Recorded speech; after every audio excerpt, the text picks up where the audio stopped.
Hello there, you amazing viewers and subscribers, and welcome to a brand new Doctor Who topic video for today. So, I'm going to be doing a little series of my top 5 stories, either from each incarnation of the Doctor, or companions, and even the villains. So there will be a top 5, this will be a very long series of top 5 stories. So to start it off, it's because, to be honest with you, I'm going to start it off with the second Doctor, aka Mr. Patrick Troughton. And as you can tell, I've kind of changed my nice little display here with all the Doctors and companions along all on here, what have been released by character options. I mean, I'm only missing Leela. She's the only companion I'm missing, and that's Leela. Where I've got literally Ian Chesterton, Joe Grant, Brigadier, Captain Yates, Sergeant Benton, Sarah Jane, Harry, K9 Mark 1. K9 particularly, Romana 1, Romana 2, then of course we go to Perry, Ace, Rose, Captain Jack, Martha, Donna, Amy. Well, I'm technically missing a few companions like Mickey and So anyway, enough about that. So anyway, diving into my top 5 stories for this video is of course my top 5 Patrick Troughton stories. Now, Patrick Troughton, I really thought, right, that's okay, I'll start off with doing my 5 Troughton stories, because I'm having a bit of a face-off at the moment on a Facebook group called Doctor Who Family, and that is out of this face-off, I've given 4 stories, and somebody says that Tomb of the Cybermen is a racist story, and I'm like, no, it isn't. I don't understand where you're getting that idea from, because the Tomb of the Cybermen is actually in this list. It's in one of my top 5 stories for Troughton. So I thought, you know what? Let's not just do it, eh? Let's just do my top 5 stories from Patrick Troughton, and then the next video is another incarnation of the Doctor. So, let's dive into this video. So, in 5th place of this top 5 is, of course, The War Games. Now, this story is generally just one of the best stories for a Doctor, even for Troughton, because this is a 10-part epic story with the Doctor, Zoe and Jamie trapped inside different war zones. So we have the American Civil War, I believe we've got the Romans invasion, and World War II. Well, World War One, technically. World War One, World War Two, around about that time period. And then, of course, this story also introduces the Time Lords. We do meet another Time Lord, aka the War Chief, in this story, who is the second time we actually meet apart from the Doctor, like the Meddling Monk is the first one. And we also see the Time Lords put the second Doctor on trial for his life, and then at the end of it they do exile him to Earth. But there again, though, we do meet the Warlords as well, and they kind of have their planet erased from time with them as well, which is something that the Time Lords are do. I mean, I don't know why they go from this kind of powerful alien creatures, until they get like weaker when the series progresses. And this story is just generally one of the best stories for the Time Lords. I really love that one. Number 4. Now, this story is just one of the best stories. It is, of course, The Seas of Death. This story definitely belongs in 4th place, because not only is it a good Ice Warrior story, it's a based on Siege story. Patrick Troughton has some great moments in it, like when he's running away from the Ice Warriors and he's there going, and he literally sees an Ice Warrior at the corner, he goes, like that, and he runs away. I really do love this story, The Seas of Death. And we also are introduced to the Ice Lords as well, which is the leaders of the Ice Warriors.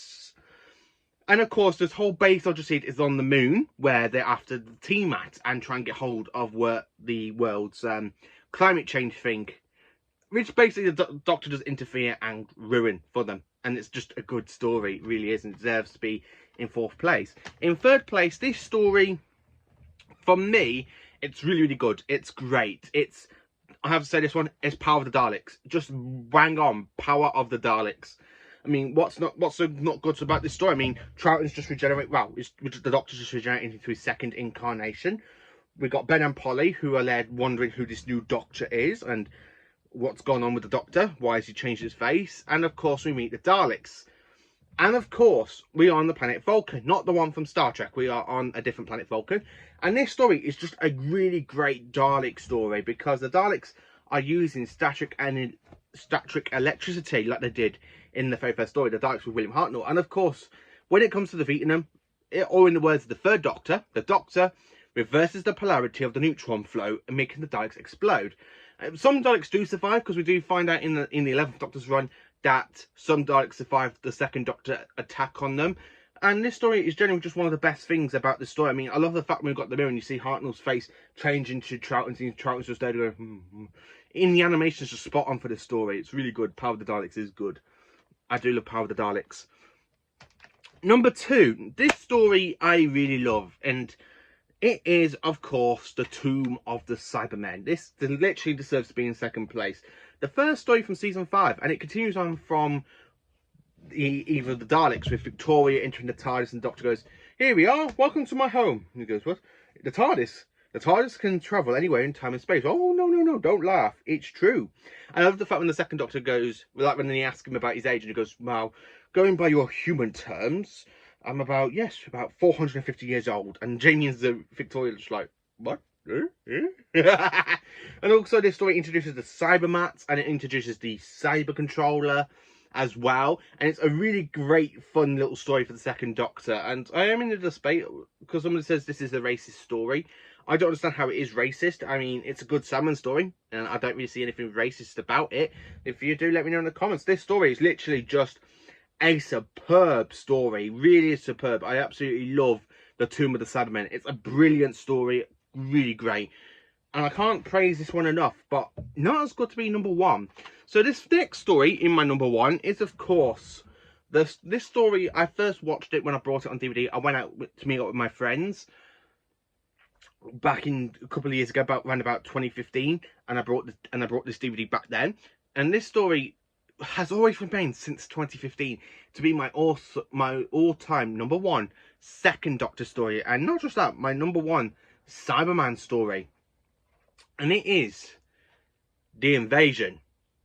This story was actually released back on DVD in 2006, but I've watched it when I brought it for the first time. I absolutely love this story. It's an 8-part epic long. It's Unit's first story. Colonel Brigadier is, well, Nicholas Courtney, aka the Brigadier Alistair Gordon Lester Stewart's in this one, where in the previous one he's a colonel. I love the fact the Cybermen don't really make an entrance until at the end of episode 4, when they're literally piping up from the sewers, and you've got them walking down to Cathedral in episode 5. Tobias Thorne is an absolutely fantastic villain. When you see him turn against the Cybermen, and the Cybermen literally just shoot him, and the second Doctor's there running, goes, "Oh, oh, oh, oh, oh, oh," like that, and instead of running away past the Cybermen, I just there shooting him. And the second Doctor's there doing faces, go, "Oh, oh, oh, oh, oh," like that. And I really love the fact when they're literally there, Unit's there to try and destroy the Cybermen, and that newswoman, and she goes, "Can I take a picture of you, Doctor?" And he goes, "Oh, wow, I just sort out my hair, you know, yeah, bow tie, you know, there." I really love the way the second Doctor just does that in the middle of a battle, and they just go, "Can we take a picture of you, Doctor?" He goes, "Oh, yeah, hair, bow tie." I really love the way Troughton really does that. It's absolutely brilliant. Honestly, it's just like I love it. It's just such a Troughton thing to do. You know, just do the hair, you know, the bow tie and stuff. Yeah, so that is my 5 favourite Patrick Troughton stories. Yes, I know I've forgotten some other great stories like the Macra Terror or the Moonbase, but they're in my top 10, but I'm doing my top 5. And these are the top 5 stories, so give you a little bit of a recap. So in 5th place, we've got the War Games. In 4th place, the Seeds of Death. In 3rd place, we have got the Power of the Daleks. In 2nd place, we have got the Tomb of the Cybermen. And of course, in my all-time favourite number 1 story, The Invasion. Let me know in the comments what are your top 5 favourite Patrick Troughton stories. Thank you for watching this video. Please do like, subscribe and share, and join me for more awesome Doctor Who content videos.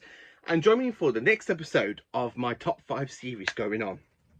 And I'm going to say, the next Doctor I'm going to be looking at is, of course, my all-time favourite Doctor. And I'll be talking about my top 5 stories from his run. It will be on Tom Baker, aka the 4th Doctor. Would you like a jelly baby? Stay tuned for that one and have a fantastic day.